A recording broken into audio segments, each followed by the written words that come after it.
Listo. Voy a repetir lo que no había dicho anteriormente para que quede en actas. Vamos a el material que vamos a recibir hoy, la clase de hoy, que van a ser las exposiciones, va a incluirse en la en el examen final. Parte de lo que vamos a ver es, si bien es cierto, ustedes me van a hacer llegar la exposición completa, el resumen ejecutivo va a ser para que cada uno de los estudiantes tengan su apoyo de estudio. Ahora vamos a exponer el material completo, el resumen ejecutivo es para el estudio del examen y a mí sí me van a hacer llegar las exposiciones completas para evaluar el material escrito, porque recordemos que en estas exposiciones se evalúa las dos cosas, tanto la parte oral, o sea, cómo exponen ustedes, pero también, y obviamente, pues los conocimientos y la facilidad que van a exponer, pues, es muy notorio de que estudiaron la materia, pero también la forma de la exposición que ustedes o el material que ustedes vayan a presentar. O sea, es parte de lo que se califica. Entonces, por favor, para que me hagan llegar sus trabajos, la exposición completa y a sus compañeros en el chat que tenemos del grupo, ahí los resúmenes ejecutivos, por favor. Listo, entonces empezamos grupo 1.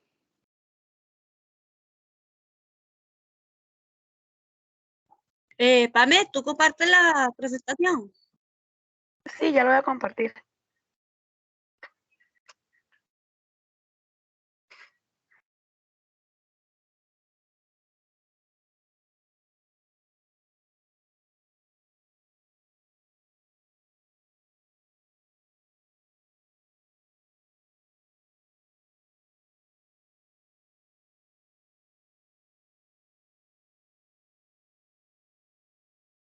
Listo.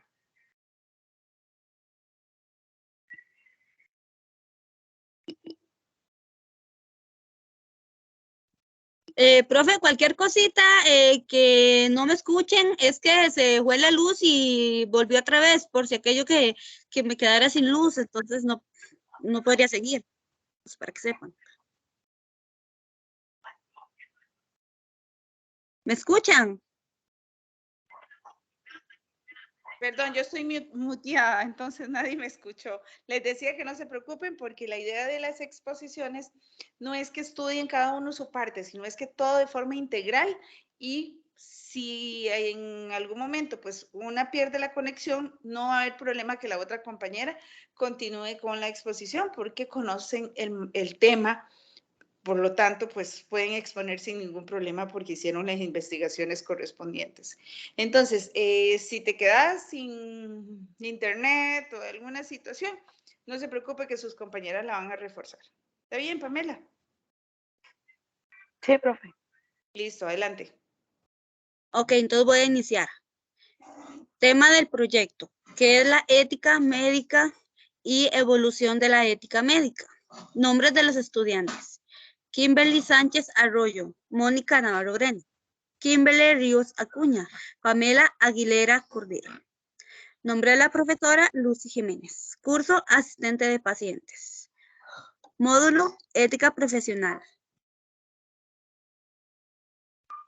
Si gustas la otra. No le veo bien. Ética médica. Si gustas pasa. Papi. Okay. Ética médica es la manifestación de la ética general, especialmente de principios y normas que rigen la conducta del profesional en la salud. Son las reglas de conducta estricta ya que requiere en su profesión, ya que son responsables del bienestar del paciente. Deben tener honestidad cuando lleva a cabo las órdenes y en dado caso que cometan un error deben reportarlo.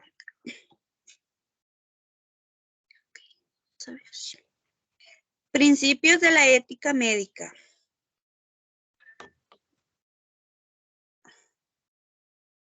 Todavía eso no, Pame, creo que es la otra. Pame, eso todavía no. Más adelante creo que es. Voy con lo de los principios.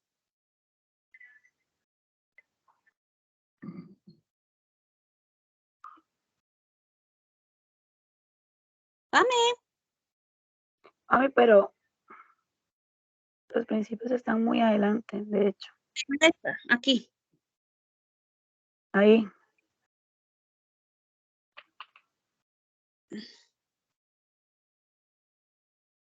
No, los principios no, es más adelante. Los principios me toca a mí.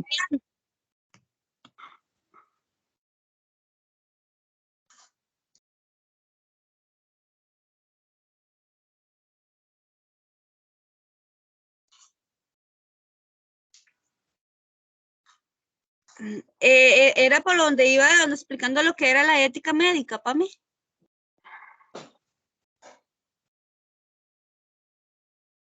Ahí está. No, es más adelante. Mami. Por ahí, por ahí. Sí, ahí, exactamente ahí. Ok. Ok. Los principios de la ética médica son principio no maleficencia, principio de beneficencia, principio de autonomía, principio de justicia.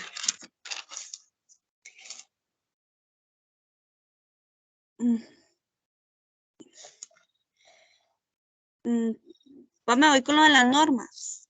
Creo que estás...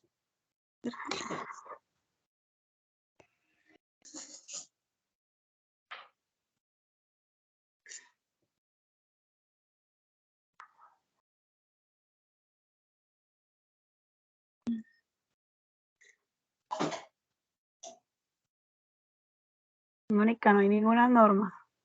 No, tiene que ser en la primera parte, como las primeras 2 diapositivas es. Es el inicio, Pame.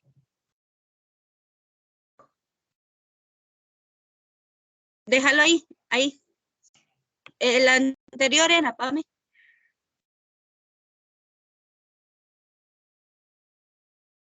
Eso, si quieres me lo dejas ahí, okay, para ir explicando más. Las normas, el personal de la salud tiene la obligación de brindar un trato cordial, respetuoso y la confidencialidad hacia lo que el paciente le comente. Ética laboral es fundamental para cualquier persona que desee trabajar y que implica la debida práctica de valores como responsabilidad, honestidad, justicia y discreción.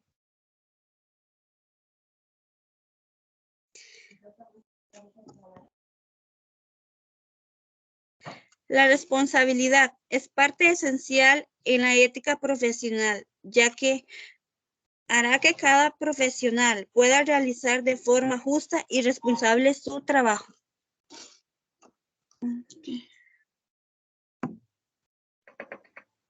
Chicas, disculpen un momento, yo les voy a ir interrumpiendo en algunas partes de las exposición para hacer énfasis en alguna de lo que nos están exponiendo. Parte de ello, acabamos de ver, devolvete al slide anterior, compañera. ¿Cuál, profe? ¿Esa? Sí, La ética médica es una manifestación de la ética general y se refiere específicamente a los principios y normas que rigen la conducta de los profesionales de salud.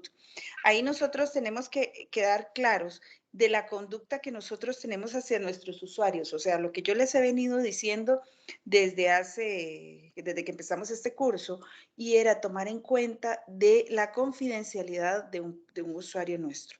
Recordemos que ellos son las personas que nosotros tenemos más cercanos. Nosotros somos como esas personas que están ahí a mano, por decirlo de alguna forma, de ellos, y muchas veces nos cuentan de forma confidencial cosas personales, pero no se trata solamente de eso, se trata de un tema médico. Y aquí porque estamos estudiando esta materia, voy a hacer énfasis porque yo lo he visto en alguno de mis casos, y es que, por ejemplo, la condición sexual muchas veces de los usuarios, obviamente por su condición de salud, por su situación que están pasando, pues obviamente ya su condición sexual se disminuye o desaparece. Eso es parte de lo que a ellos muchas veces les afecta, más que todo a los hombres, son los que se ven más afectados con estos temas. Entonces, nosotros como profesionales tenemos que tener mucho cuidado cuando nos referimos a este tema y si hablamos del paciente a la par o enfrente o al lado con los familiares. Entonces, es parte de lo que nos vienen a indicar acá las chicas en este slide con estos párrafos informativos, donde claramente nos indican que parte de la ética es también nosotros tener ese cuidado con nuestro usuario para que no lo hagamos pasar una vergüenza, ¿verdad? Porque eso se da mucho. O tal vez dar el diagnóstico, leer todo el epicrisis del paciente en frente de personas que no son médicos o que no son operadores de la salud.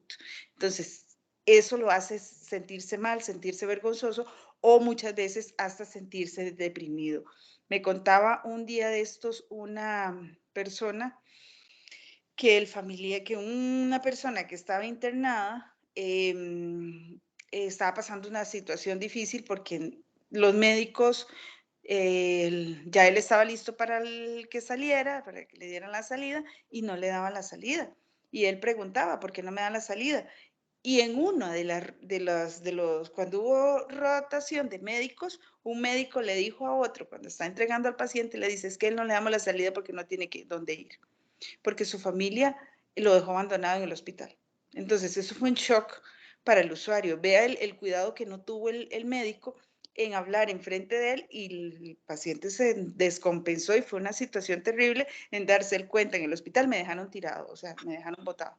Entonces, todo ese tipo de cuidados son los que hay que tener para evitar de que no vaya a suceder, a causarle un daño mayor a nuestro usuario. Y ahí yo les voy a ir en algunos momentos tal vez interrumpiendo para ampliar un poquitito más la exposición. Adelante, compañera. Voy a continuar. Discreción. El personal de salud debe tener discreción con lo que el paciente le comente, ya que debe de guardar secreto profesional, además de ser honesto con el paciente para que éste mismo esté debidamente informado sobre su estado de salud, además de saber todos los estudios médicos que se le vayan a realizar y así el paciente pueda decidir si está de acuerdo en realizarlos. Además de tratar de ser puntuales a la hora de atender a un paciente, o sea, digamos, en dado caso de alguna cita médica, tratar de ser a la hora que se le indique. Profe, aquí tengo una consulta, profe.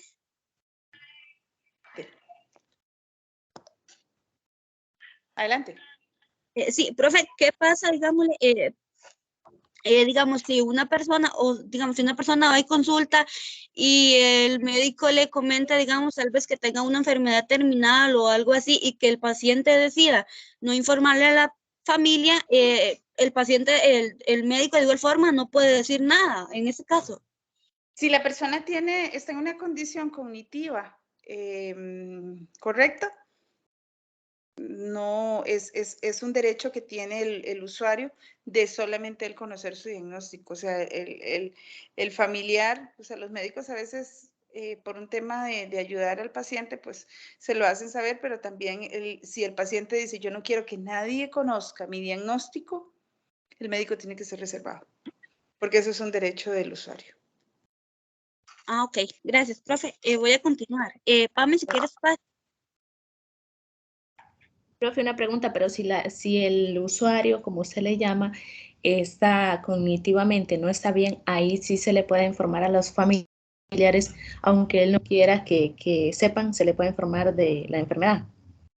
Correcto, porque ya ahí priva la condición mayor o la protección mayor para esa persona, para ese paciente, que en este caso, pues él no está en sus condiciones, en su condición adecuada para poder saber qué hacer con su salud. O sea, ya ahí no decide él, sino su familiar más cercano. Por eso ustedes recuerden que muchas veces cuando hay que hacer alguna operación o algo así, se piden a los familiares que por favor asistan, o si se les va a dar algún tratamiento fuerte, inclusive cuando los van a entubar, por ejemplo.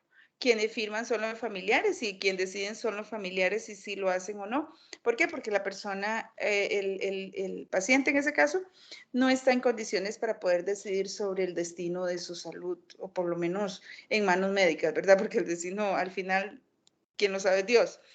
Pero en ese caso, pues no. Quien decide ahí si se le aplica ese medicamento, ese tratamiento, serían los familiares en vista de que él no tiene esas facultades en ese momento. Gracias.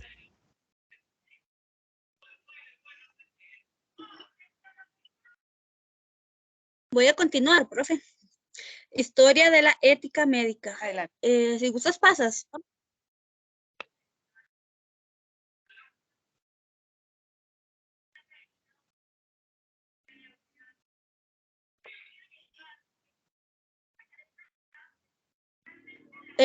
Papi, si quieres, pasa la diapositiva. Ya la pasé. Dice, digamos, ya dije lo de la historia de la ética médica. Pásame la otra.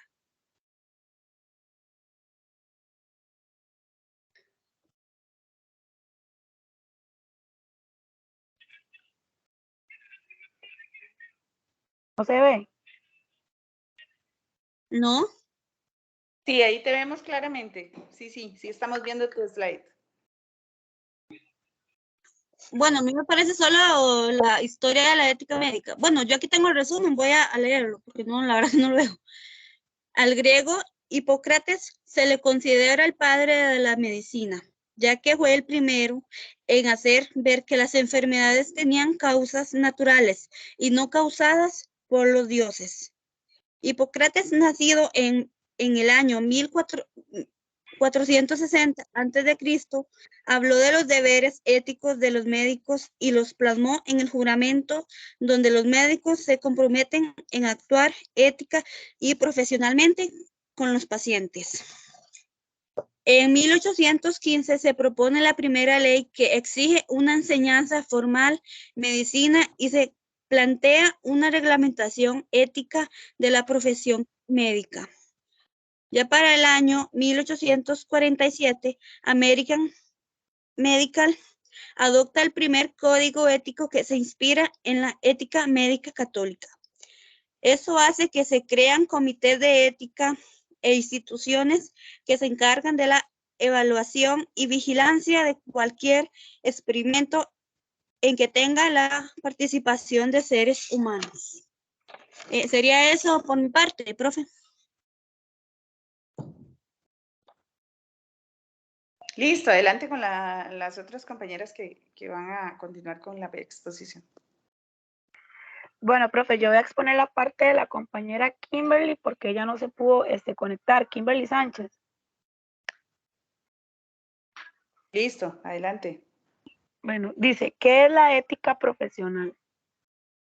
Se basa en los valores universales, principalmente en aquellos que poseemos los seres humanos. Los valores son la responsabilidad, la honestidad, el respeto. La ética profesional se ve reflejada en la manera de actuar de los trabajadores. Si alguno de nosotros tiene una falta de valores, eso se va a ver reflejado en las acciones que vamos a cometer, las cuales van a perjudicar a la empresa y a nuestros compañeros. La importancia de la ética profesional. Dejar de lado los beneficios individuales y trabajar en conjunto por el bien común, o sea, es trabajar en equipo. Si a la empresa le va bien, a los trabajadores les va a ir bien y tendrán estabilidad laboral. Eso depende de cada uno de nosotros y de cómo desarrollamos nuestras labores. Pame, La importancia... Ajá. Ok. disculpa, ¿estás compartiendo pantalla? Es que no me aparece, no observo nada. Sí, estoy compartiendo pantalla. Sí, se ve, bueno, yo lo veo bien. Sí lo estamos viendo. Puede Bueno, ser yo que algo te pasó, pero no, sí estamos viendo bien la pantalla. Importancia creo de que la voy a ética salirme y profesional. Dale, no hay problema. Es importante destacar que al quebrantar los valores en los que se basa la ética profesional puede ser causa de sanciones, incluso por la vía legal. Cada profesión, tiene valores y compromisos específicos con los que cada colaborador debe conducirse. Las personas que no se apeguen a esos principios pueden ser destituidas, de su cargo. Los colaboradores dice que pueden tener un conflicto entre sus valores éticos y personales o profesionales, lo que puede derivar en que consideren que no están actuando correctamente y se decida romper la relación con la empresa. También, por otras razones, las empresas tienen la opción de recurrir a los test de honestidad y ética con los que podrán conocer los valores, principios y comportamiento ético de los colaboradores. ¿Esto para qué nos sirve? Bueno, para prever escenarios de conflictos éticos y así tomar medidas preventivas y correctivas. ¿Para qué sirve la ética profesional? Chicas, ahí les hago una salvedad. En cuanto a ese tema que relaciona y que yo les dije a ustedes que quizás en otras clases de estos cursos vamos a ver un poquitito de la parte laboral.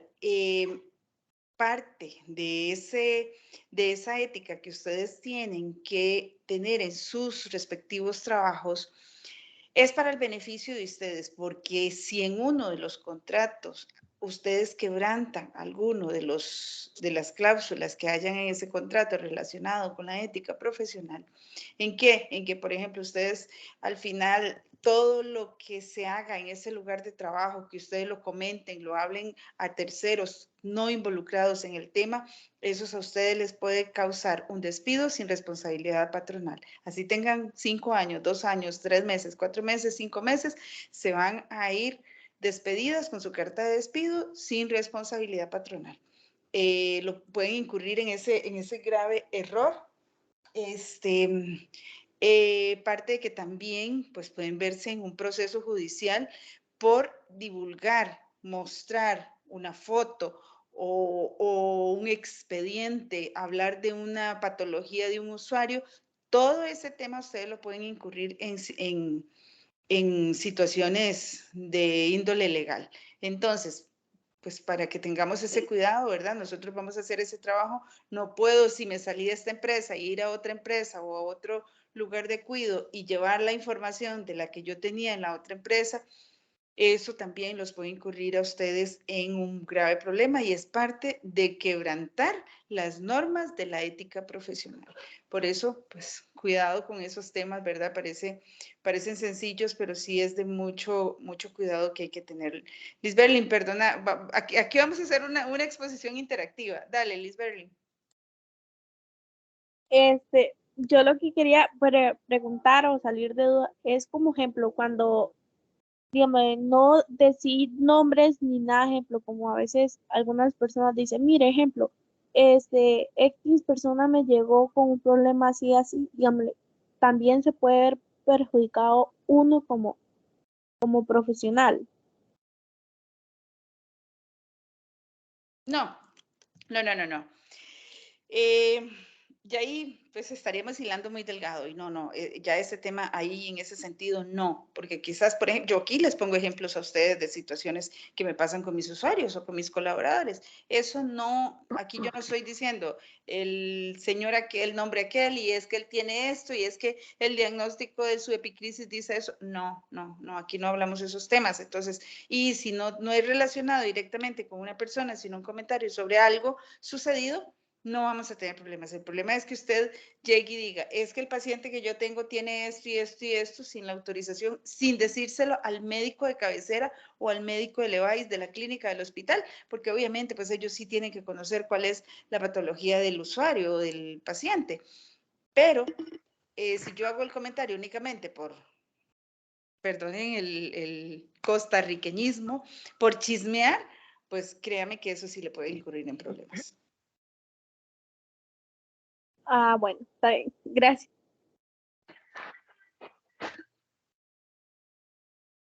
Entonces, ¿qué, profe? Adelante. ¿Para qué sirve la ética profesional? Esta determina cómo debe actuar un profesional en una situación determinada. La ética profesional prevé errores y determina qué está bien y qué no, tanto moral como éticamente en un determinado campo profesional. La ética profesional siempre busca privilegiar el bien común por sobre los intereses particulares de cada trabajador. Características de la ética profesional. Dice que refleja los valores de una profesión u organización. Nuestras acciones siempre van a ir de la mano con nuestros valores. Nuestros actos deben beneficiar a la profesión y a la sociedad. Los actos éticos implican responsabilidad. Algunos casos se encuentran especificados en códigos de ética. Las profesiones, organizaciones o empresas siempre poseen un código de ética en el que se especifican las conductas esperables y no esperables de los miembros. No implica coacción. El no cumplir las normas establecidas en base a la ética profesional se encuentra libre de castigos físicos, sanciones o multas, a diferencia de las normas jurídicas. Sin embargo, cuando estas normativas se encuentran especificadas en el código deontológico, sí puede ser objeto de sanción. ¿Qué significa código deontológico? Es un código deontológico es un documento amplio de criterios apoyados con normas y valores que formulan y asumen quienes llevan a cabo correctamente una actividad profesional. Está basada en deberes y derechos. La ética profesional rige el comportamiento de los que ejercen una profesión o de los miembros de una empresa. La ética profesional implica deberes que deben ser cumplidos por los profesionales. ¿Quién bastó? Buenas noches, compañeros. Bueno, vamos a ver lo que es el principio de éticas médicas. El principio de maleficencia. Es considerado el más importante. Significa que cualquier acto médico debe pretender imprimir, en primer lugar, o hacer daño alguno de manera directa o indirecta. Significa literalmente no dañar. El principio de beneficencia está relacionado y tiene que tener beneficio a la persona que realice el acto, como en medicamento o cirugía. El principio de la autonomía ayuda el derecho del paciente a decidir por sí mismo sobre los actos que practican en el cuerpo, en que afecta en su salud o en su vida. Principio de justicia obliga a tratar a cada paciente como corresponde, ni más ni menos, a toda población de manera equitativa. Tenemos ejemplos de la ética médica. Debe reclamar niveles, condiciones mínimas de atención.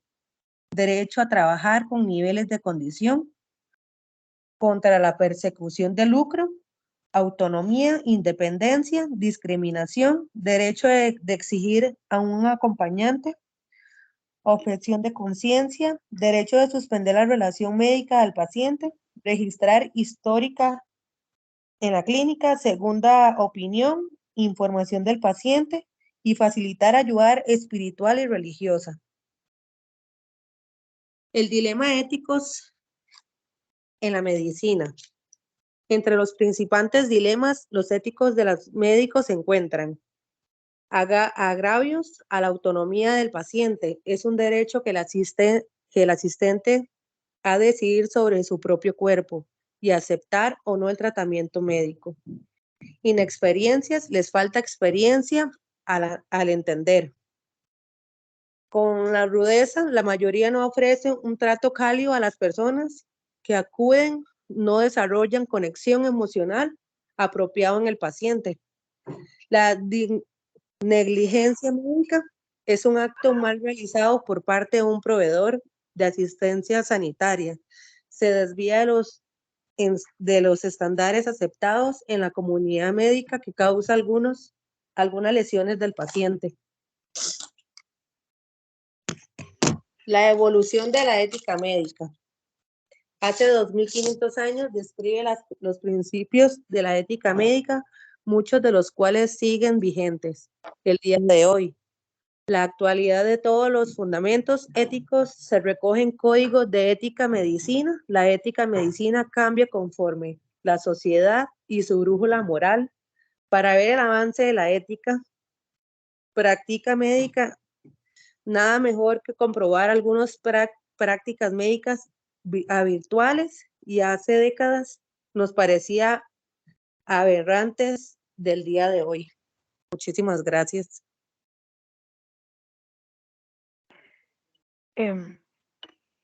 Dice que, bueno, que una buena muestra de ellos, ¿verdad?, es la lobotomía. Dice que en el apogeo de la práctica de la lobotomía en la década de 1940, este procedimiento era poco cuestionado dentro de la comunidad médica ante los avances de la atención de salud mental. Y también dice que recibió un premio Nobel en el año 1949.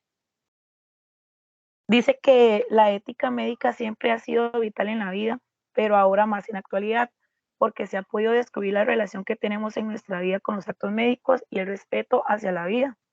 Para poder conocer muy a fondo el tema de la ética médica debemos irnos muchos años atrás, exactamente a la antigua Grecia, donde se encontraba Hipócrates. Dice que él era un pensador y hombre de medicina, en él reposa la paternidad histórica de la medicina. Él es el mayor Compañera, representante. perdón que le interrumpa. ¿Qué es lobotomía? Contámosle a los compañeros, porque yo creo que muchos no saben qué es lobotomía. Ay, sí, profe. Bueno, yo había leído que lobotomía era un procedimiento que se le hacía como en la cabeza, en el cerebro, al paciente. Algo así fue lo que leí, que era, sí, que era un procedimiento que le hacían en el cerebro al paciente. Bueno, por ahí andas, ¿verdad? Pero es como una psicocirugía, en realidad, Ajá.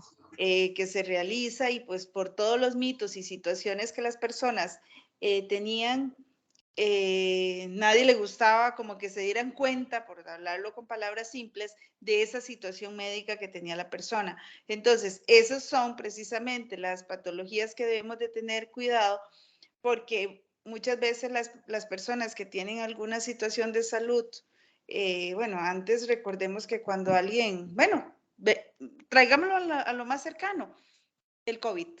¿Ustedes se acuerdan las primeras personas cuando fueron contagiadas por el COVID? Era como que si tuviera lepra, nadie se le quería acercar y era todo un tema que fue una situación difícil. Entonces, ¿qué había que tener los médicos en ese momento? No, por ética no podían dar a conocer los nombres porque podían verse involucrados en una situación legal. Y ustedes han visto también, y creo que profesionales o autoridades de la salud, lo hemos visto involucrados en algunas situaciones legales porque han hecho tal vez mención de algunas personas que tienen algún tipo de problemas de salud. Lo vimos con la ministra de Salud, con la fiebre del mono, creo que fue la que se dio más reciente, y que hizo algún comentario, pues le cayó toda la prensa y todo el mundo encima. Entonces, esos son los cuidados que nosotros debemos de tener para evitar que nos veamos involucrados en alguna situación legal, en alguna situación que podamos perder el trabajo, que podamos tal vez tener comentarios, porque Costa Rica es pequeño y este nicho de trabajo, este gremio de profesionales, todo el mundo se conoce. Entonces, un mal comentario puede arruinarte tu carrera. Para que tengamos en cuenta y tomemos nota de siempre tener esa medida y ese cuidado a la hora de hacer un comentario sobre alguna patología médica. Y bueno, y la compañera aquí que nos hacía mención de este problema de enfermedad que lo podemos traer como ejemplo. Adelante, Pamela. Profe, bueno, aquí también, bueno, es que no lo iba a leer, pero en la diapositiva dice que, bueno, la lobotomía es que los médicos rompen conexiones en el cerebro de los pacientes para tratar afecciones, dice que como la depresión y la esquizofrenia. Es correcto. Bueno, quedé en... que bueno, que Hipócrates era el pensador y un hombre de medicina. Él es que reposa, perdón, en la paternidad histórica de la medicina. Él es el mayor representante de la medicina antigua. Él era recopilador y estudioso de los métodos médicos en su época. Él hizo un juramento llamado juramento hipocrático y es el principio original de la ética médica. El juramento ha cambiado y ahora existen varias versiones, como lo son el juramento hipocrático de Luis Lasagna y la versión actualizada del juramento promesa del médico aceptado por la Asociación Médica Mundial con sus iniciales AMM. Dice, Código Internacional de Ética Médica. La ética médica rige a través del documento y establece y regula sus principios. A ese documento se le conoce como el Código Internacional de Ética Médica, que es que el médico siempre debe mantener un alto nivel de conducta profesional. El médico nunca debe permitir que por motivos de ganancia influya el ejercicio libre o independiente de su juicio profesional de sus pacientes. El médico siempre debe dedicarse a proporcionar un servicio médico competente, con plena independencia técnica, moral, con compasión y siempre con respeto por la dignidad humana. El médico debe tratar con honestidad a pacientes y compañeros, esforzarse por denunciar a los médicos con un carácter débil o deficientes en competencia profesional o a los que incurran a un fraude o engaño y tener un alcance de condición ideal de justicia social en cuanto a la salud, porque no ha logrado que la distribución de los recursos para la salud sea equitativa. Dice que ejemplos de la ética médica, bueno, es deber del médico siempre respetar la autonomía y la libertad del paciente. Es prohibido que cualquier médico, algún tipo de manipulación o influencia, ya sea por temas morales como de aparente conveniencia para el propio paciente. Un ejemplo de eso puede ser que un paciente se niegue a hacer algún tratamiento o algo que simplemente el paciente no esté de acuerdo. Uno como colaborador siempre debe respetar. Los principales ejemplos de ética médica son precisamente los principios de no matar, no causar daños a un paciente enfermo, ser respetuoso con el cuerpo que se está tratando y siempre respetar el derecho del paciente a decidir. Sin embargo, con el paso del tiempo y la evolución de las sociedades, algunos principios se regula la aceptación para hacer práctica de algún tratamiento, alguna autopsia, incluso hasta los parientes del paciente a veces toman la decisión de poder realizar esas prácticas. Y bueno, la fuente informada. Ahí te interrumpo. Recuerden que muchas religiones, por un tema de religión, por un tema de credo, no permite que se hagan algunos tratamientos médicos, como por ejemplo, conocemos algunos credos que no permiten la transfusión de sangre. Por lo tanto, esas personas no pueden ser operadas, porque para operar pues se necesita hacer transfusión de sangre o tener sangre ahí a mano, por decirlo de una forma sencilla, para poder hacer ese tipo de tratamiento. Y si la persona dice no, porque por mi credo yo no lo hago, es respetable. O sea, aunque la persona se vaya a curar y si se le hace el tratamiento, tiene mucha esperanza de vida haciéndole el tratamiento, pero el paciente dice no lo quiero hacer, se le respeta la decisión de él, aunque ponga en peligro su salud. Por eso es todo este tema también que lo vimos, que estaba en boga hace unos años, el año antepasado, de el famoso aborto terapéutico. ¿Se acuerdan? De que sí, de que no, de que la mamá puede decidir, de que la mamá no decidía, y fue todo un tema, ¿verdad? Nuestro Código Penal ya se encuentra normado sobre el respeto de las personas o sobre la protección de la persona, de la mamá y el niño, en caso de que ponga en riesgo la salud. Priva la condición, en este caso, si hay que decidir entre la mamá y el niño, pues va a privar siempre la posibilidad de vida que tenga uno de los dos. Entonces, es parte de lo que éticamente pues se relaciona con en el momento de que haya que aplicar alguna medicamento, algún tratamiento o hasta una intervención quirúrgica. Entonces, es parte de lo que nos vienen ustedes a hablar con esta exposición y para hacer un poquito amplia la información. Adelante. Bueno, nuestra fuente de información, donde logramos sacar la información fue, bueno, de Internet, obviamente, Google, y de Wikipedia, algunas cosas como lo que fue de dónde nació lo de la ética profesional, la historia de la ética profesional. Y bueno, esta es nuestra bibliografía. Ahorita cuando le pasemos en el resumen ejecutivo también viene, entonces ahí lo van a poder ver. Y sería por todo. Muchas gracias. Gracias, muchachas, por la exposición. Creo que ya, ¿verdad? Estamos todas las compañeras con la info. Eran 3 nada más y ya expusieron. Perfecto. Muchas gracias. Creo que tocamos los puntos importantes que queríamos saber.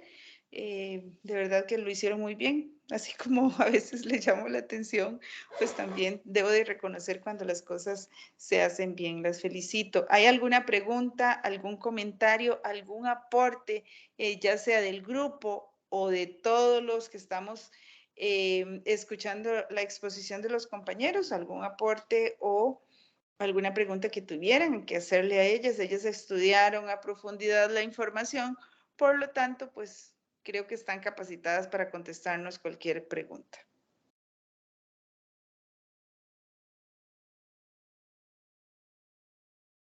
¿Todo claro? No, profe, sí. ¿Quién me habló?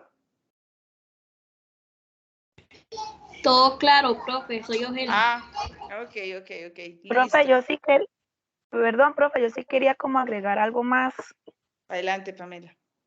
Bueno, que también yo averigüé que decía que, bueno, que la ética laboral es fundamental, ¿verdad? Para cualquier persona que desee trabajar y siempre implica y siempre va a aplicar la práctica de los valores, que se va a hacer la responsabilidad, la puntualidad, la honestidad, la constancia, el carácter, la justicia, siempre va a ser parte de nosotros, ¿verdad? Exactamente, exacto. Es que un profesional se forma de la ética tanto profesional como la ética como persona. O sea, yo como colaborador y yo como profesional que soy en la rama de la salud, pues obviamente tengo que cuidar la forma en que cuido a mi paciente y la forma en que también voy a comunicarme de ese paciente. O sea, todo es un conjunto. Si yo quiero ser un profesional de verdad y crecer y llegar muy lejos, creo que debo de cuidar todos esos puntos. ¿Por qué? Porque todo eso me van formando como profesional. O me suman o me restan. De mí depende de mantener una buena criterio o una buena recomendación o pues sí, todo lo contrario, ¿verdad? Y hemos visto muchos compañeros, yo que por mí han pasado muchísimos colaboradores y uno dice, qué lástima, porque tal vez hace bien esto, pero aquí lo arruinó, ¿verdad? Entonces, pues la idea es ser profesionales de verdad, cuidando todos esos puntos, teniendo siempre ese cuidado, porque la ética, si somos formados con ética profesional, créame que le va a ir bien en la vida, le va a ir bien como trabajador, como profesional, como persona, y usted puede crecer. De lo contrario, si no pone en práctica estos puntos importantes, y por eso es que los traemos como un curso completo en la asistencia de pacientes, y yo creo que la mayoría de las profesiones están relacionados con la ética, porque creo que es el pilar fundamental para ser un profesional exitoso o un colaborador exitoso. Entonces, tomemos mucho en cuenta esto, pongámoslos en nota, dejémoslos de prioridad en nuestra vida y que sea nuestro día a día. ¿Alguien más que quería aportar algo?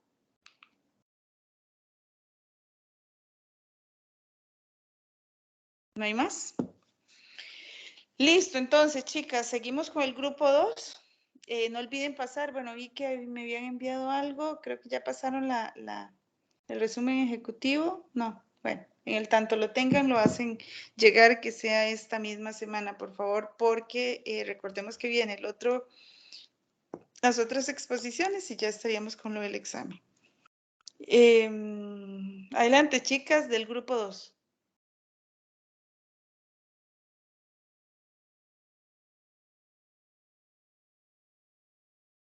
Bueno, no sé cuál compañera era que iba a compartir, porque yo no sé por qué a mí no me deja compartir. Ay, Liz Berlin, qué torta. Bueno, hablate con tus compañeras o no sé quién nos puede Chiquilla, yo ayudar. no puedo compartir. Soy yo, Helen, no puedo compartir. ¿Quién más? ¿Quién más hay del grupo? Helen, Liz Berlin. ¿Cuántos son? ¿Quiénes son ustedes del grupo 2? Entiendo. Sí. Ok, entonces yo voy a compartir. Dale. Ay, perdón, ya me metí en el-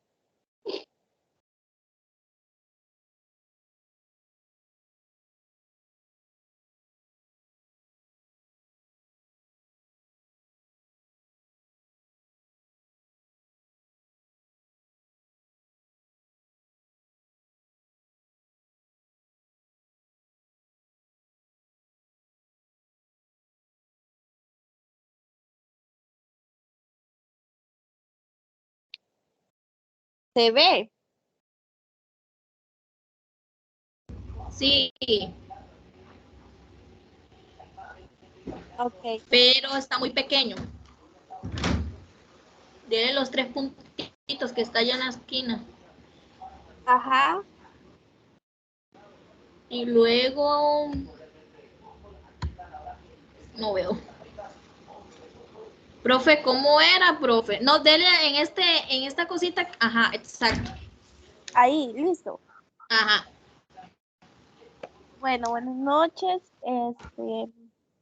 Nosotros somos el grupo 3. A nosotros nos tocó principios de la ética médica. Perdón, vos Y sos el grupo 2, ¿cierto? sí, el grupo 2. Ah, ok. Bueno, nosotras somos 4 mujeres, perdón, el grupo de mujeres. Bueno, es mi persona, Arelis, Helen y Cindy. Bueno, la ética médica. ¿Qué es la ética médica, verdad? La ética médica es la disciplina que nos ayuda a tener una buena práctica médica, ¿verdad? Al beneficio del paciente. Con ella ponemos dignidad, la salud y lo más importante, ¿verdad? Que es la vida. La ética es algo muy importante que tenemos que tener siento que en todo trabajo, ¿verdad? Tanto en el de nosotros como en otros. Bueno, también les voy a hablar un poquito sobre qué son los principios éticos. Dice que los principios son creencias básicas sobre la forma correcta cómo debemos relacionarnos con los otros y con el mundo, desde los cuales se rigen los valores. Este, los principios éticos, ¿verdad? Son reglas o normas que nos orientan a tener un mejor trabajo y una gran experiencia laboral. Yo les voy a hablar sobre uno de los principios que es la prioridad. ¿Verdad? Tenemos que tener en cuenta que la prioridad es el enfermo, el paciente o el usuario, como lo queramos llamar, ¿verdad? Esa es la razón por la cual el médico o la persona está laborando. Por lo tanto, ¿verdad? Hay que darle lo mejor que podamos,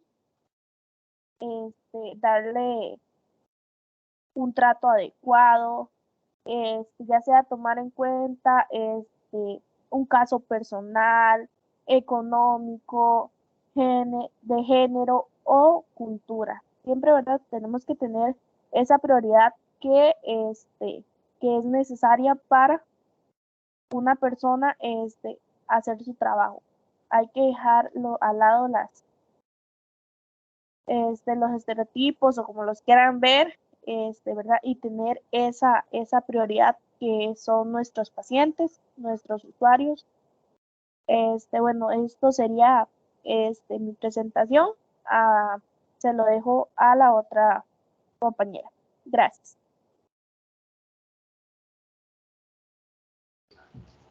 Hola, buenas noches, compañeros, profesora. Mi nombre es Helen. Hoy les vengo a hablar sobre la beneficencia. Bueno, la beneficencia.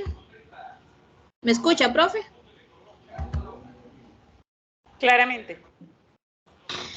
La beneficencia se refiere a la acción o práctica de hacer el bien y ayudar a las personas más necesitadas sin pedir nada a cambio. Bueno, se refiere a la obligación de prevenir o aliviar el daño para hacer el bien o otorgar beneficios. Ya se debe ayudar al prójimo por encima de los intereses particulares, en otras palabras. Obrar en función del mayor beneficio posible para el paciente y se debe procurar el bienestar de la persona enferma.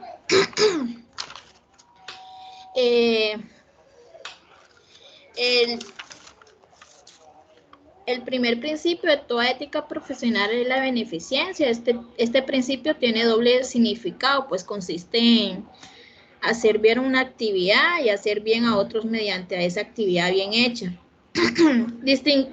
Un buen profesional cuando ese trabajo no solo sabe qué hacer o cómo hacer su trabajo, sino que además actúa en beneficio de los destinatarios de su práctica profesional. Igual, hacer bien las cosas para hacer el bien a las personas mediante el ejercicio profesional.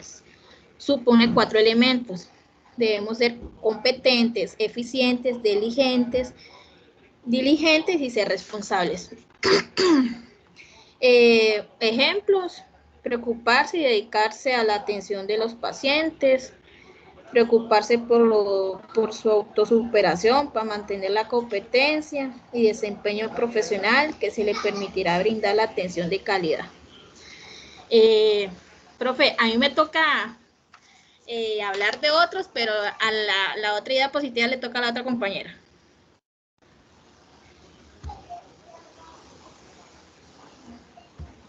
Ok.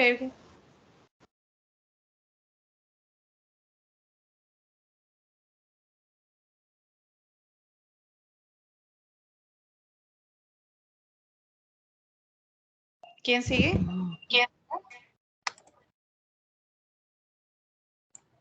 Buenas.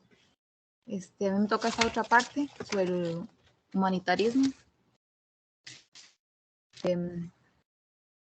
Dice que humanitarismo es la relación del médico y el paciente, la actitud que va a tener el médico cuando vaya a atender algún paciente. Y cuando trata, digamos, a ese paciente como una persona, porque muchas veces los médicos se van por la parte profesional y olvidan lo que es el humanitarismo, digamos, darle una buena atención al paciente, y muchos no los tratan bien y no, digamos, el paciente sale, digamos, de la consulta no muy bien informado.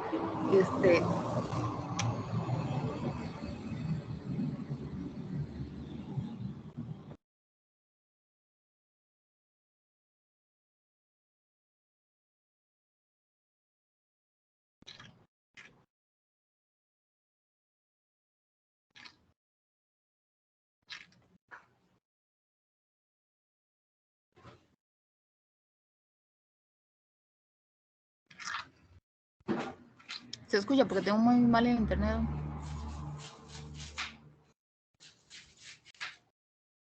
No está funcionando. Sí, lo escuchamos bien. Ok, si es que me sale que no tengo muy bien. Ok, digamos solidario. Dice que siempre hacer, brindar ayuda a las demás personas sin esperar nada a cambio.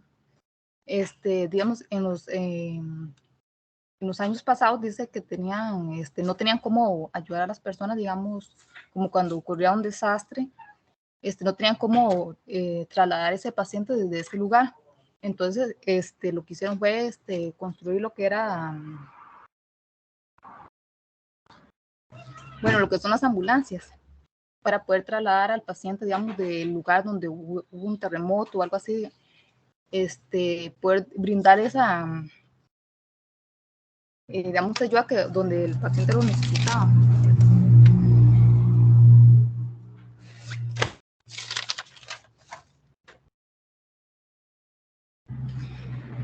Siempre dice que debemos ayudar como asistente de pacientes, también cuando cuidamos a nuestros enfermos, no limitarnos a ellos, cuando ellos pueden, digamos, lograr alguna situación, poder ayudarlos, ser, digamos, como un apoyo para ellos, porque en muchos casos,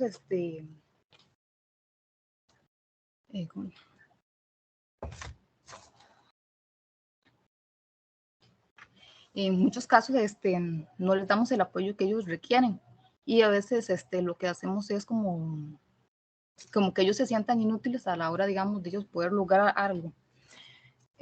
También está lo, digamos, que es autonomía, que, digamos, son las decisiones que pueden tomar los pacientes de acorde, digamos, a la situación que estén viviendo. Siempre y cuando, digamos, no haya, digamos, alguna persona que vaya a sufrir, digamos,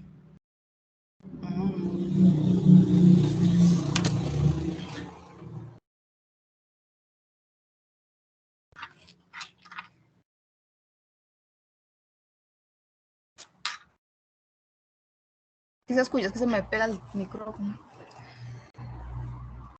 No, Cindy, te perdemos por rato. Sí, es que tengo el internet malísimo.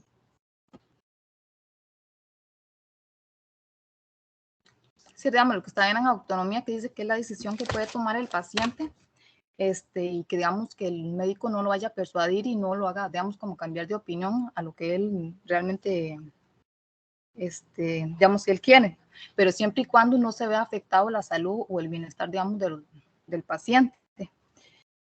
Yo aquí tenía unos ejemplos sobre como, digamos, una enfermera, digamos, como forma de solidaridad, que hubo un terremoto en Turquía, y ella, digamos, en el momento que hubo el terremoto, ella fue y buscó, digamos, bebés en cuneros y empezó a trasladarlos a un lugar más seguro. Entonces, digamos, ahí podemos ver la solidaridad de ella, que ella hizo algo sin esperar nada a cambio. También tenía otros, digamos, que dice que no pueden tomar, digamos, las decisiones los pacientes de acuerdo a religiones, porque antes se tomaba, digamos, que porque una religión no se lo permitía. Y entonces estaba viendo uno que decía, digamos, que una paciente quería tener, digamos,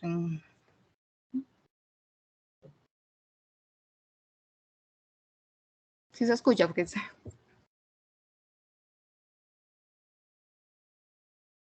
Sí, yo sí lo escucho. me apaga y se me ponen ahí. Bueno, de una paciente embarazada que decía que ella quería tener un parto en el lugar por, digamos, cuestiones de religión. Entonces, digamos, el médico en ese momento, digamos, le informó, digamos, los pros y los contras, digamos, que el parto, por más que estuviera, digamos, todo el embarazo fuera normal, podía haber, digamos, alguna condición que podía poner en peligro, digamos, al bebé. Entonces, digamos, ella le dio la información completa, aún así, digamos, la paciente tomó la decisión de, o sea, de tener bebé en el hogar solo por, digamos, por el tipo de religión. Y digamos, lo que hacen es como firmar un documento donde ellos se hacen responsables de lo que pasa, serían, digamos, las personas que lo que es el médico, que llama, volví la palabra, digamos, pero queda fuera, digamos, de alguna, si se llega a complicar el parto, que ellos no se van a hacer, digamos, responsables, que sería la persona que está adquiriendo la responsabilidad de la decisión tomada. También está sobre la ética médica, que digamos que que cuando están formando los enfermeros, lo que hacen las universidades, lo forman, digamos, que sean con el humanismo, solidarios y con autonomía, pero cuando llegan a instituciones, lo que les imponen son como una nueva ética corporativa, como que se lleve más, que se vea más beneficiada lo que es la institución. Entonces, digamos, eso, como dicen, es un choque, digamos, para muchos enfermeros a la hora de llegar y que les cambien, digamos, de todo lo que ellos aprendieron, o que los enseñaron en las universidades. Dice que los médicos siempre tienen que tener tienen que ser comprensivos, solidarios, respetuosos. Y digamos, dependiendo de decisiones que tomen los pacientes a la hora, digamos, de... espero que me entiendan porque yo me enredo mucho. Digamos, si a un paciente toma una decisión de otra persona y esa decisión no es la correcta, porque puede poner en peligro la vida de la otra persona o la otra persona corre riesgo, entonces, digamos, ellos pueden tomar la decisión. No sé si eso está bien o no. Bueno, eso sería mi exposición. Esa parte, Cindy, no te la entendí. O sea, por ejemplo, una mujer embarazada no puede, ella puede decidir, como bien usted lo decía, tener el parto en su hogar o tenerlo en un centro médico. Si ella decidiera tenerlo con una persona en su casa, o con un médico en su casa, pero en su propia casa, pues es responsabilidad del paciente de firmar un documento donde va a liberar de toda responsabilidad civil y penal a ese centro médico y a los profesionales. Si una persona, por ejemplo, va a decidir ya que el niño esté grande, como mamá, yo decido de que no se le aplique alguna vacuna, que no se le realice alguna operación, ahí es otra condición totalmente diferente, porque yo no podría decidir sobre ese niño nacido, o sea, sobre ese niño que está en una condición de salud que puede ser, salvarse solamente porque la mamá dice no. O sea, ahí sí el Estado o los médicos pueden decidir sobre el futuro o sobre si se le aplica esa medicina, esa vacuna o esa operación. Recuerde que en los hospitales, cuando la persona dice, yo ya no quiero estar más en este hospital, me voy, que está bien, los médicos lo dejan salir, pero tiene que firmar un documento. Si una vez que usted hace la boleta de ingreso en un centro médico y por alguna razón que no es porque se le da de alta, se quiere ir, tiene que firmar un documento, excepto que se escape, ¿verdad? Pero si no es escapado, entonces sí tiene que firmar un documento donde libera de toda responsabilidad civil y penal a esos médicos y a ese centro médico. Entonces, no es tan decisión propia en que yo diga, no quiero eso, no. O sea, hay cosas que también me van a incurrir a mí en alguna consecuencia de alguna situación legal en el tanto yo decida algo que me pueda perjudicar a mí mismo. O sea, igual, es los medicamentos, la decisión es mía, pero aquí el principio de ética pues nos dice que nosotros tenemos que liberar de toda responsabilidad a los operadores de la salud. ¿Alguien me levantó la mano? Yo, profe, tengo una duda. Digamos, en el caso de la mujer, digamos, de la mujer embarazada, digamos, ella decide tener, digamos, que el niño nazca en la casa, por ejemplo. Pero si el esposo de la mujer, digámosle, decide que, bueno, él quiere que el niño nazca en un hospital, ¿qué procede ahí? Híjole, eso es una controversia ahí terrible que vemos, pero recordemos que el niño está en el vientre de la mamá. Entonces, en ese tema decide la mamá. La mamá decide que el niño nazca en el hospital, que el niño nace en el hospital. La mamá decide que nazca, porque no se pueden obligar, no se puede obligar, porque recordemos que en ese momento el niño no ha nacido. Ya una vez que el niño esté fuera del cuerpo, es otro tema. Pero inclusive hasta el Estado es el que interviene muchas veces. Recuerden cuando se dio la situación que también fue muy, muy cercana a esta época, lo de las vacunas, cuando los padres no querían que se vacunaran en el gobierno anterior, que no querían que se vacunaran los niños. y se obligó a que sí se pusieran unas cuantas vacunas, excepto ya cuando entra esta otra administración, pues todo cambia. Pero el Estado muchas veces tiene que tomar decisiones sobre la salud cuando se trata de salud colectiva. Igual a nosotros, recordemos que nos exigían andar la mascarilla, el tapacubrebocas. Eso también, aunque podamos decidir, pero hay una condición de salud colectiva en la cual el Estado es el que nos va a indicar si sí hacemos o no. Las vacunas del sarampión, las vacunas de ¿qué otra? No me acuerdo ahorita. Todas estas vacunas que le ponen a los niños no son optativas, son obligatorias. O sea, yo no puedo decidir si le quiero que no, sí o no ponerle al niño, porque llegan a tu casa y te la ponen. Y si te censan y no tenés la vacuna, se obligan a ponerla. Entonces, hay cosas que sí son obligatorias y que el Estado tiene la potestad, la legitimidad para hacerlo. Y hay otras que sí podemos decidir nosotros, como por ejemplo, en este caso es el cuerpo de la persona. O sea, yo decido en esa condición, ¿verdad? Si quiero que mi hijo nazca en la casa, que nazca en el Hospital Cima o que nazca en el Hospital San Juan de Dios.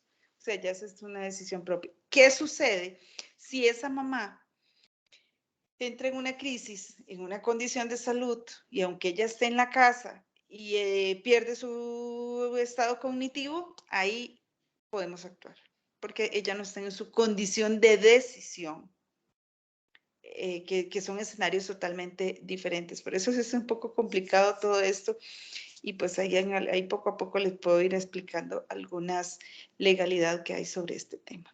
Cindy, tenía la manita levantada. Es que tenía una consulta, digamos, si digamos, la mamá es embarazada, sabe que el parto de ella es riesgoso y trae complicaciones y si aún así no quiere tenerlo en hospital, en ese caso, ¿qué se procede? Bueno, aquí ya entra una condición legal también que va a incurrirla ella y que no es tan fácil, porque ya hay un conocimiento de esa condición de salud o el riesgo que ese feto en ese momento al estar en el vientre, pues incurriría al no ser atendida médicamente. Ella también puede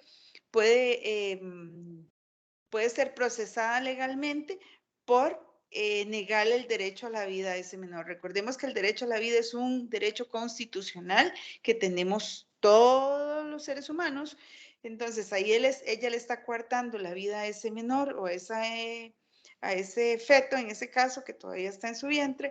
Entonces, pues claramente ella se puede ver sometida a un proceso judicial. O sea, ¿qué podemos hacer? Bueno, si ese niño muere, el papá o la mamá o el familiar puede interponer un proceso legal en vista de que ella era de conocimiento de que eso no se podía hacer. Y aún así ella lo hizo a sabiendas de que ese niño podía morir. O sea, ahí hay negligencia, ahí hay falta que son delitos penados por nuestro Código Penal.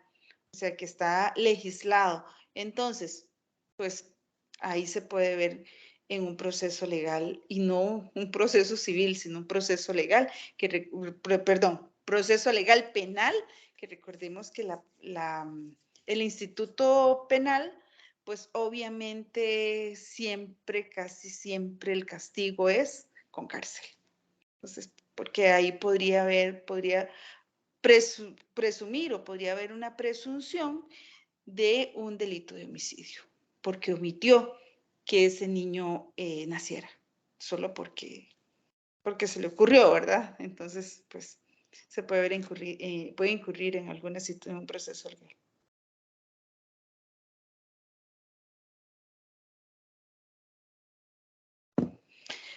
¿Alguien más? Aún sigue la presentación, profe. Ok, adelante. Cierto.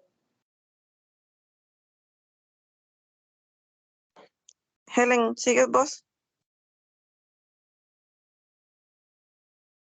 No, no me toca anatomía a mí. Autonomía, perdón. Ya la compañera habló de la autonomía.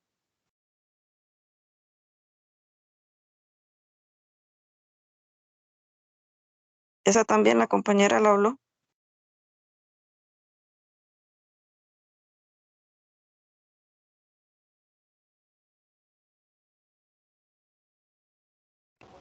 Bueno, a mí me toca autodeterminación. Ah, ok.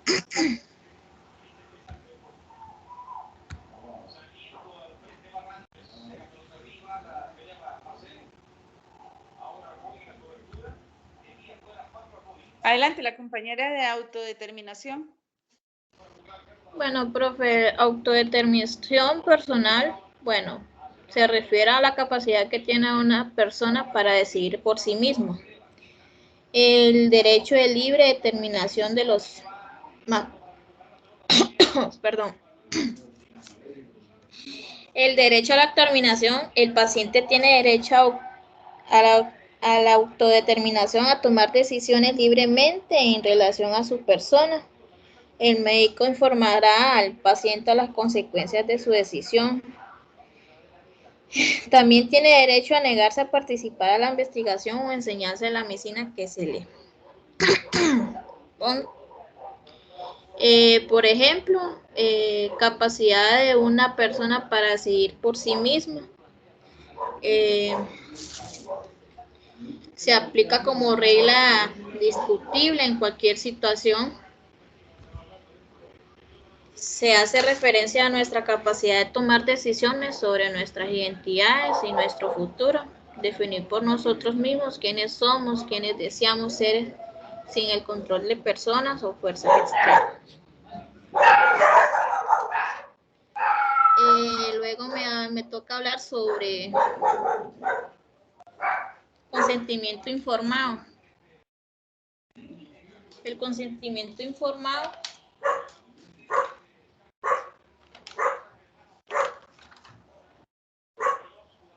se define como la aceptación libre por parte del paciente, un acto diagnóstico o terapéutico después de haberle comunicado adecuadamente su situación clínica.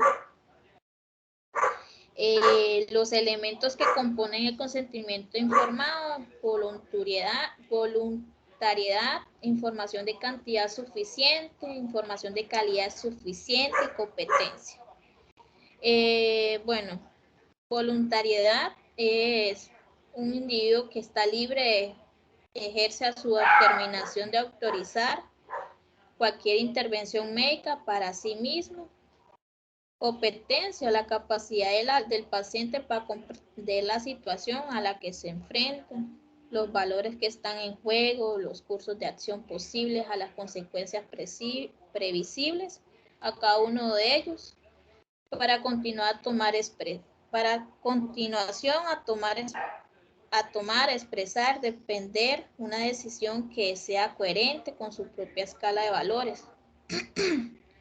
Los requisitos para un consentimiento informado es la capacidad, habíamos también mencionado que la voluntariedad, la información y la comprensión, capacidad que el individuo debe tener la habilidad de tomar decisiones.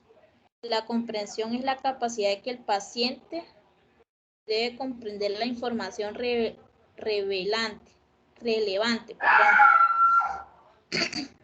Información se debe ser comprensible y se deben incluir los objetivos del tratamiento, el estudio, el procedimiento que se les haga, los beneficios, los riesgos, y que siempre existe la opción de que el paciente rechazar el tratamiento o estudio una vez iniciado en cualquier momento sin que ello le pueda perjudicar en otros tratamientos.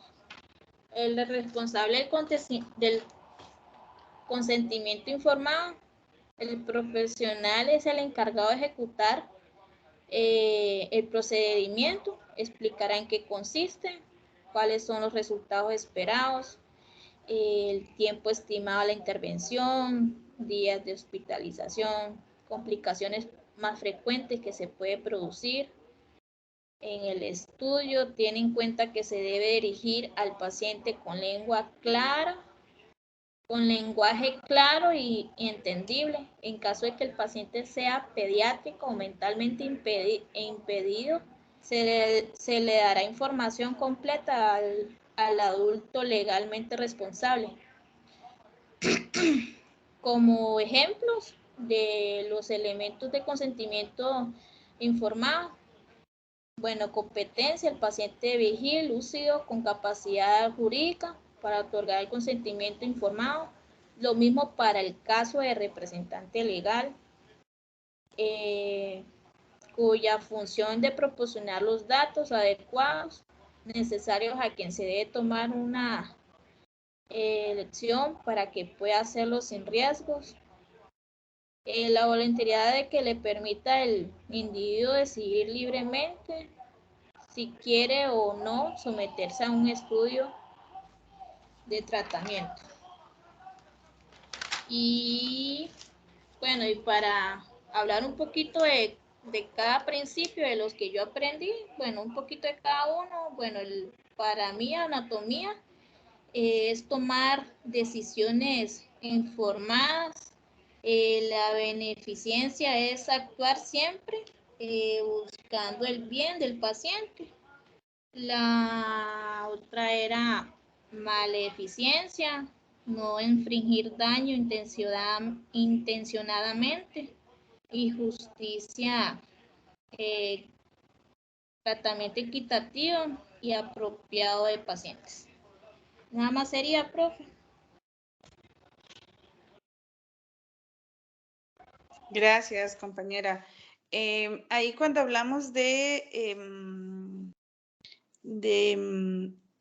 capacidad, la capacidad que nos habló la compañera claramente es la capacidad cognitiva, ¿verdad? Creo que ahí pues ella hizo alguna mención, pero para dejarle claro ese punto es la capacidad cognitiva que tenga esa persona, como los ejemplos que vimos anteriormente, que si ella decidió tener al bebé en su casa, y lamentablemente si tiene una condición cognitiva y está clara de los riesgos, y aún así ella se arriesga, entonces pues ahí hay una capacidad cognitiva clara de la persona.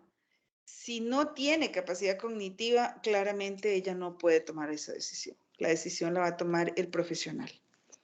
Si lo hace o no lo hace. Entonces, por eso ahí medía la condición de salud mental o cognitiva que tenga la persona en ese momento. Por eso ustedes también han escuchado testimonios de mamás que van a tener bebés y que al final no pudieron dar a luz de forma natural, entonces pues tienen que ser intervenidas con una cesárea.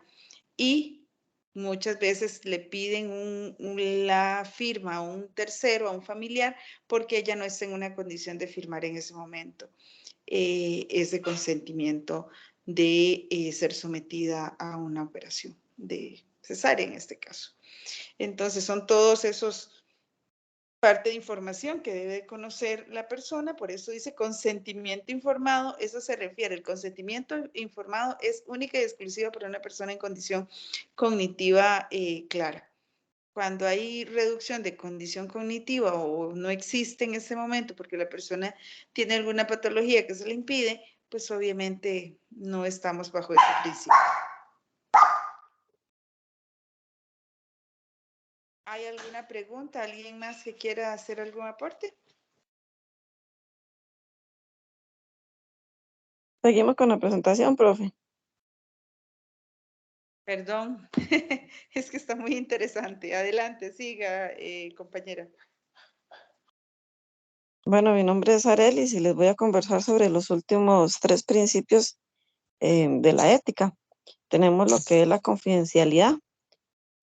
Parte del juramento que hizo Hipócrates, una parte dice, guardaré silencio sobre todo aquello que en mi profesión o fuera de ella oiga o vea en la vida de los hombres que no deban ser públicos, manteniendo estas cosas de manera que no se pueda hablar de ellas. Por lo que podemos definir que la parte de confidencialidad es algo que se hace o se dice en confianza o con seguridad entre 2 o más personas. Por lo que nosotros como cuidadores de pacientes, si nuestro usuario nos facilita algún dato sobre su estado físico, sobre su salud, algo necesario de su vida privada para recibir un proceso de asistencia o cuidado ideal, tenemos que tener la obligación de proteger esa información, esa intimidad y esa privacidad del paciente. Ya que estamos obligados moralmente, legalmente, bueno, éticamente y legalmente, porque también esto es respaldado por la ley, ¿verdad? Lo que decía usted anteriormente sobre los contratos confidenciales, ¿verdad? Que si pasamos por encima de ellos ¿verdad? Que hablamos de algo que no tiene que hablarse, pues legalmente podemos llegar a tener una demanda. Es muy importante también en lo que es la confidencialidad, eh, la relación que tenemos nosotros como cuidadores de pacientes con nuestros usuarios, ya que esta confianza que hay entre uno y el otro es lo que mantiene una relación. Si esta confianza se quiebra, ya sea hablando, como decía usted en los ejemplos anteriores, hablando sobre un tema personal de la salud con familiares, cuando el paciente eso le puede incomodar o ya se dijo, mira, es que yo no quiero que nadie sepa estas cosas y así, rompemos esa confianza y esa relación con nuestro usuario se pierde, ¿verdad? Por lo que estamos ya relativamente casi que obligados a mantener lo que es un secreto, una privacidad con nuestros pacientes, ¿verdad? También tenemos que no es solo lo que es información personal, sino también de salud y privada, ¿verdad? Esto puede ser lo que son el domicilio, nombres de familiares, direcciones, tratamientos de las enfermedades, situaciones personales, porque convivimos mucho con nuestros usuarios. Eso también se debe mantener en confianza y confidencialidad, ¿verdad? No hablar cosas personales de las que vemos a diario cuando vivimos con ellos. También tenemos lo que es el principio de la veracidad. Este principio ético es de siempre decir la verdad, no mentir ni engañar a los pacientes. La información que debemos de brindar es siempre sustentada con bases, ¿verdad? Y ser auténtico, no inventar, ¿verdad? Porque es un tema muy delicado con respecto a la salud de nuestros pacientes. Eh, como dije, ¿verdad? La veracidad es ser una persona sincera, honesta, franco, tener siempre buena fe para con nuestros usuarios, nunca utilizar la mentira, ni la hipocresía, ni la falsedad tampoco. Y como último principio tenemos lo que es la justicia, que esto es tener igualdad con nuestros usuarios o nuestros pacientes, siempre tratarlos a todos de la misma manera, no hacer distinción de lo que es el género, rangos económicos o sociales, sino brindarle igualdad de oportunidad a todos nuestros pacientes, cualquiera que sea su condición, ya sea social, raza, religión o ideas políticas. Por lo que nosotros como cuidadores de pacientes no debemos de tener favoritismos para beneficiar más a un paciente que a otro, sino más bien debemos de tener el mismo trato, atención y cuidado a todos los pacientes, tener la prioridad de todos los pacientes que están bajo nuestra responsabilidad. Eso sería todo lo que es nuestra presentación. Muchas gracias. Muchas Gracias, por la- Arelis. Adelante, compañera. Muchas gracias por la atención. Es muy bonito cuando este,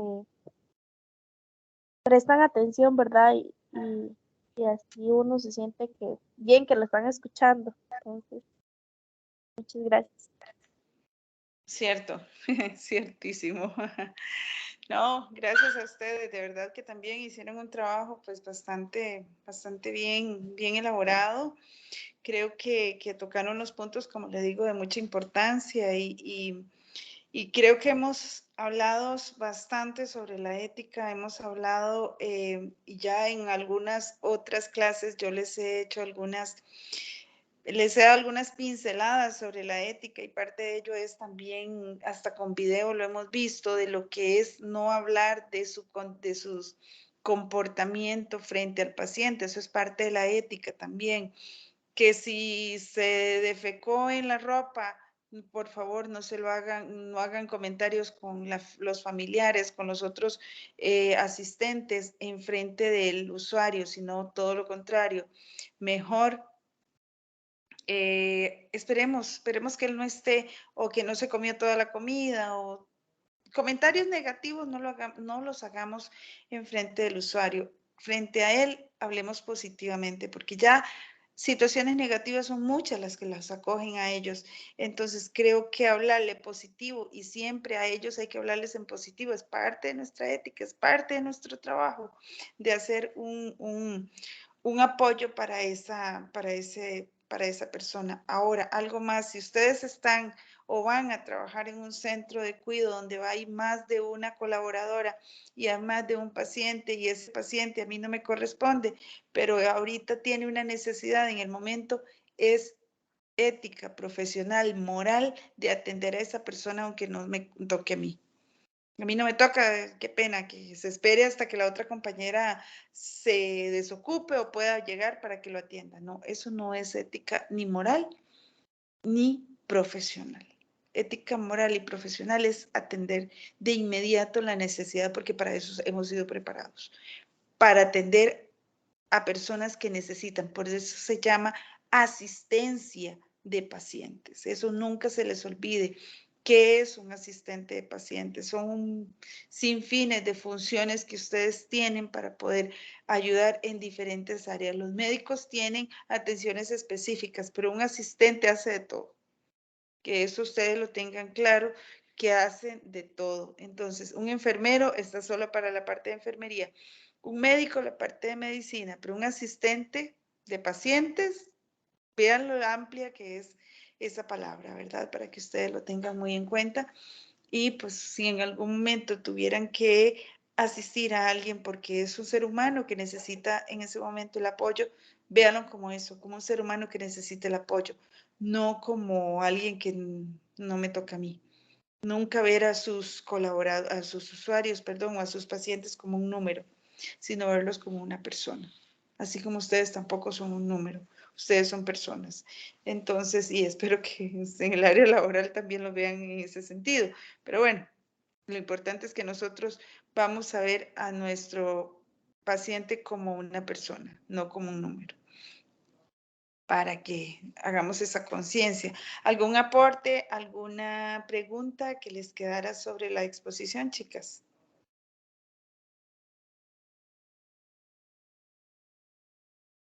Dime, Cindy. Digamos, ahí decía que uno no debe mentir, digamos, cuando en el paciente, digamos, ellos tengan, digamos, padezcan de algo o alguna alergia y el medicamento que se le tiene que administrar, digamos, o sea, no se le puede administrar como cuando uno llega a emergencias, que uno nada más le padece algo y le dicen que no y nada más lo inyectan. Y digamos, si esa persona empieza a convulsionar o tiene una reacción contraria, digamos, en ese caso, ¿qué se haría o de quién sería la responsabilidad? Hay una responsabilidad de los médicos, ¿verdad? De de tener que atender a esas personas y hay muchos procesos. Nosotros tenemos una firma legal que lamentablemente hemos llevado varios procesos legales por mala praxis o por algunas situaciones que patológicamente no se atendió a tiempo.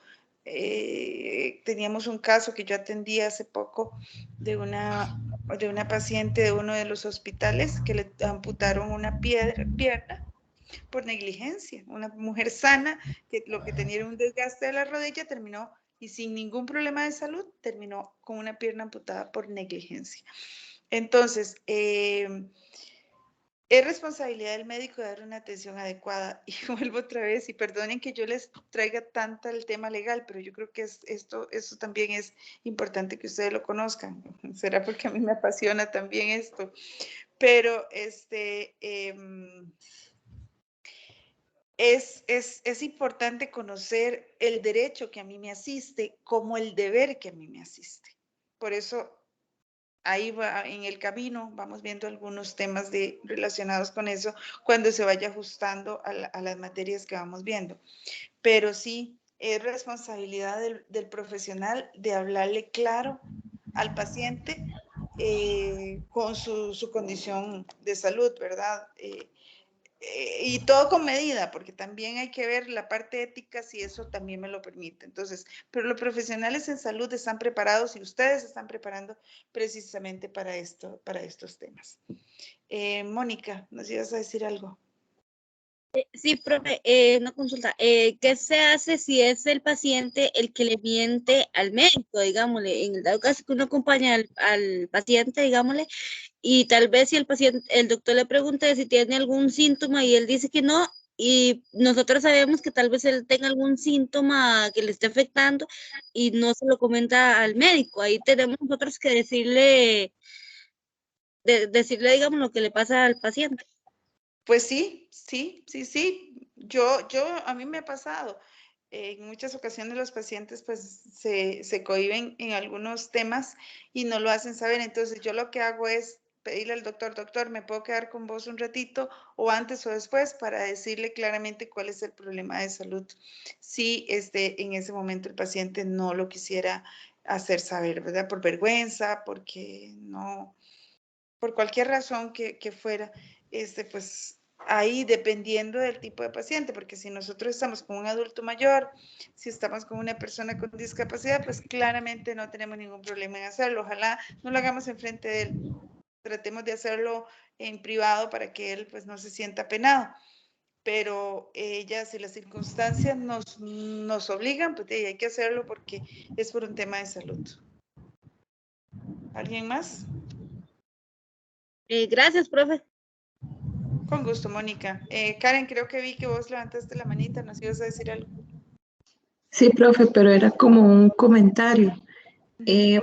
Digamos, sí alabo mucho cuando un médico tiene esa sensibilidad para tratar el diagnóstico o cuando tiene que dar un diagnóstico al paciente. Me pasó 2 veces que las personas eran sumamente nerviosas y les afectaba mucho saber que tenían una enfermedad ya terminal y que iba avanzando y que se acercaban a la muerte. Entonces, algo que vi, por ejemplo, con mi tía es que ella, el cáncer se le extendió al páncreas. Entonces salía con el azúcar muy alto, pero mi tía lloraba y lloraba y lloraba, ¿verdad? Entonces el doctor llegó y le dijo, no, Lorenita, no te preocupes, es diabetes y te la vamos a tratar, pero en realidad ella tenía metástasis en todo el páncreas. Pero en veces el médico que se toma el tener esa sensibilidad, aunque no sea la verdad absoluta, ¿verdad? En veces hay condiciones en que, entre comillas, ¿verdad? Una mentirita blanda, ayuda a que esa persona, no lleve ese calvario de que ya se termina mi vida. Y los ancianos en eso son muy sensibles porque ellos piensan en todo lo que va a suceder, cómo se van limitando, los angustia mucho, ¿verdad? Entonces, ¿hasta dónde es válido en veces omitir una verdad horrible para evitar ese martirio que sufriría la persona con respecto a ese manejo, ¿verdad?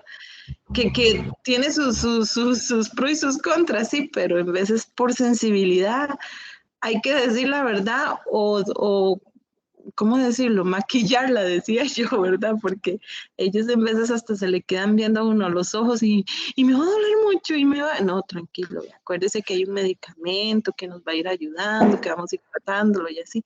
Pero era como un comentario de esos, ¿verdad? De que profe, yo lo vi con mi papá tuvo un cáncer terminal y él un día llegó un médico y le dijo cosas, es cierto, era su diagnóstico real, pero él venía de una cirugía de cerebro donde no procesaba bien la realidad, desarrolló como una especie de esquizofrenia y mi papá en ese momento se desmayó, se le bajó los signos, empezó a retroceder, tuvo crisis nerviosas más marcadas, hubo que medicarlo más fuerte porque él ya desarrolló como síntomas de pánico, ¿verdad? De saber de que el cáncer había avanzado mucho. Entonces, viera cómo costó sacarlo de ese trance, por decirlo así feo, y decirle, no, papi, poco a poco vamos a ir tratando los síntomas.